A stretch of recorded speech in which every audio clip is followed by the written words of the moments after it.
السلام علیکم، میں ہوں شاہ شیخ، آپ دیکھ رہے ہیں انقلاب ٹی وی۔ ناظرین، ایک طرف پاکستان تحریک انصاف اپنا جلسہ کرنے کے لیے پر تولے بیٹھی ہے اور دوسری جانب آج ہی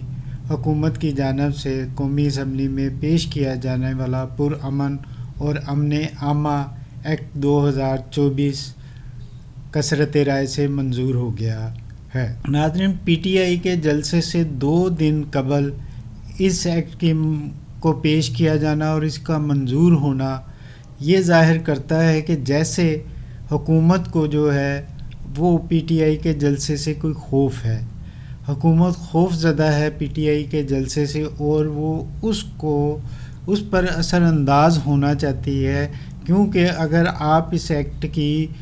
شرائط پر، اس کی جو تفصیلات پر نظر ڈالیں تو آپ کو نظر آئے گا کہ اس ایکٹ کے ذریعے ڈی سی کو یہ اختیار دے دیا گیا ہے کہ وہ جلسہ کے درمیان یا جلسہ سے قبل بھی جو ہے جلسہ کے موقع پر ہی وہ جلسہ کو منتشر کرنے کے احکامات دے سکتا ہے، اور مقامی پولیس اس کی پابند ہے کہ وہ اس جلسے کو منتشر کرے، لوگوں کو منتشر کرے، اور جو ان کا یہ حکم نہیں مانتے ان کے خلاف قانونی کارروائی عمل میں لائی جا سکتی ہے۔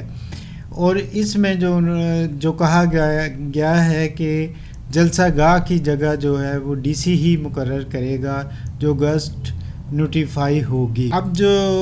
پی ٹی آئی کو جلسہ گاہ کے لیے جگہ دی جا رہی ہے وہ اسلام آباد کا نوائی موضع سنجانی ہے، جس پر پاکستان تحریک انصاف راضی نہیں ہو رہی، وہ اپنی پرانی ہی جگہ پر جلسہ کرنے کے لیے باضد اور وہ کہہ رہی ہے کہ ہم نے اس جگہ کی اجازت لی ہے، ہمارے پاس ادھر جلسہ کرنے کا اجازت نامہ ہے، تو پھر ہم سنجانی میں جلسہ کیوں کریں۔ ناظرین، جب آپ اس ایکٹ کی مزید تفصیلات کی طرف جاتے ہیں تو آپ کو نظر آئے گا کہ بظاہر تو یہ ایک عوامی مفاد میں ہے، اسلام آباد کو پرامن رکھنے کے مفاد میں ہے، اور جو افراتفری یا جو رکاوٹیں اسلام آباد میں جلسے کی صورت میں پیدا کر دی جاتی ہیں سیاسی جماعتوں کی جانب سے، مختلف تنظیموں کی جانب سے، اس کی راہ میں رکاوٹ آئے گی۔ لیکن اس ایکٹ کی منظوری کا جو وقت ہے اور اس کے جو مزید تفصیلات ہیں وہ یہ بتاتی ہیں، ان سے یہ ظاہر ہوتا ہے کہ پاکستان تحریک انصاف کا ایک ایسا خوف حکومت پر طاری ہے کہ حکومت یہ چاہتی ہے کہ کسی نہ کسی طرح پاکستان تحریک انصاف کا جلسہ نہ ہو، اگر ہو بھی تو وہ اس طرح سبوتاژ کیا جا سکے کہ اس کے سیاسی مقاصد پورے نہ ہو سکیں، اس کا وہ اثر جو بظاہر نظر آ رہا ہے کہ سامنے آئے گا وہ نہ آ سکے، کیونکہ جو روٹ ڈی سی لاہور کی جانب سے جلسہ گاہ کے لیے منظور کیے گئے ہیں اور پی ٹی آئی کو کنوے کیا گیا ہے کہ ان کے لوگ کن کن روٹوں کے ذریعے سنجانی پہنچیں گے، پی ٹی آئی کو وہ منظور نہیں ہے۔ اور دوسرا یہ ہے کہ اگر اپنے اختیارات کو استعمال کرتے ہوئے جو اس ایکٹ کے ذریعے ڈی سی کو دیے گئے ہیں، پولیس کو دیے گئے ہیں، وہ اس کو استعمال کرتے ہوئے عین موقع پر سیکورٹی رسک کا جواز بنا کر جلسہ منسوخ کرنے کے لیے مجبور کر دیتے ہیں یا آئے ہوئے لوگوں کو منتشر ہونے پر مجبور کرتے ہیں، تو پھر کیا ہوگا؟ یہ دیکھنے کی چیز ہے کہ کیا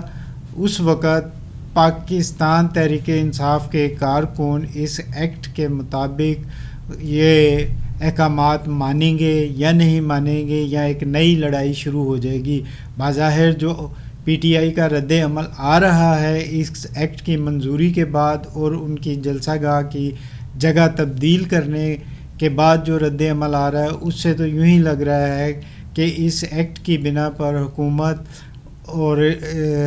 پی ٹی آئی کے درمیان ایک نئی جنگ کا آغاز ہو گیا ہے، جس کا نتیجہ 8 ستمبر کو سب کو دکھائی دے گا۔ اگر حکومت پی ٹی آئی کو پرامن طریقے سے جلسہ کرنے دیتی ہے اور پی ٹی آئی بھی سنجانی میں جلسہ کرنے پر راضی ہو جاتی ہے اور اپنے تمام انتظامات 2 دن میں وہاں کر پاتی ہے، تو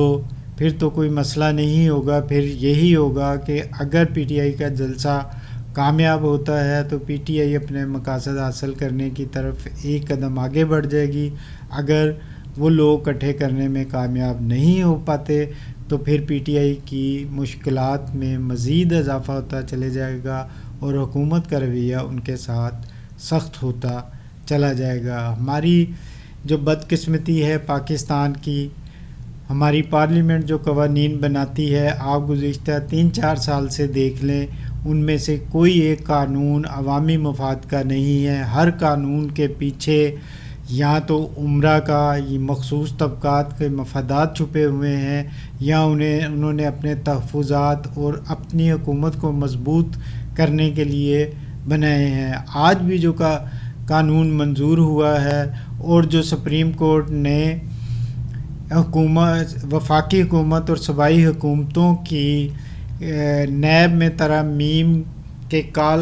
عدم کیے جانے کے فیصلے کے خلاف اپیلیں منظور کی ہیں اور اپنا تفصیلی فیصلہ دیا ہے، اس سے بھی آپ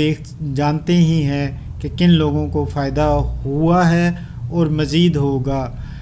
بے شک عدالت نے یہ کہا ہے کہ جو ترامیم ہوئی ہیں اس میں سے زیادہ تر کے معمار پی ٹی آئی کے بانی عمران خان ہیں۔ اب دیکھتے ہیں کہ کیا اس فیصلے کے بعد عمران خان کو بھی اس کا کوئی فائدہ ہوتا ہے یا نہیں ہوتا، یا عمران خان پھر مزید نیب کے افسران کو دھمکیاں وارننگ دیتے ہوئے دکھائی دیں گے، جیسا کہ انہوں نے آج تفتیشی افیسر کو دھمکی لگاتے ہوئے کہا کہ تمہارے کیس کی وجہ سے میری بیوی جیل میں ہے، میں باہر آؤں گا،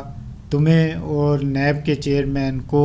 عدالت میں لے کر جاؤں گا۔ یا یہ سلسلہ جاری رہتا ہے یا سپریم کورٹ کے آج کے فیصلے کے بعد عمران خان کو بھی کوئی ریلیف ملتا ہے۔ دیکھتے ہیں آنے والے دنوں میں کیا ہوتا ہے۔ اسی کے ساتھ اجازت دیجیے۔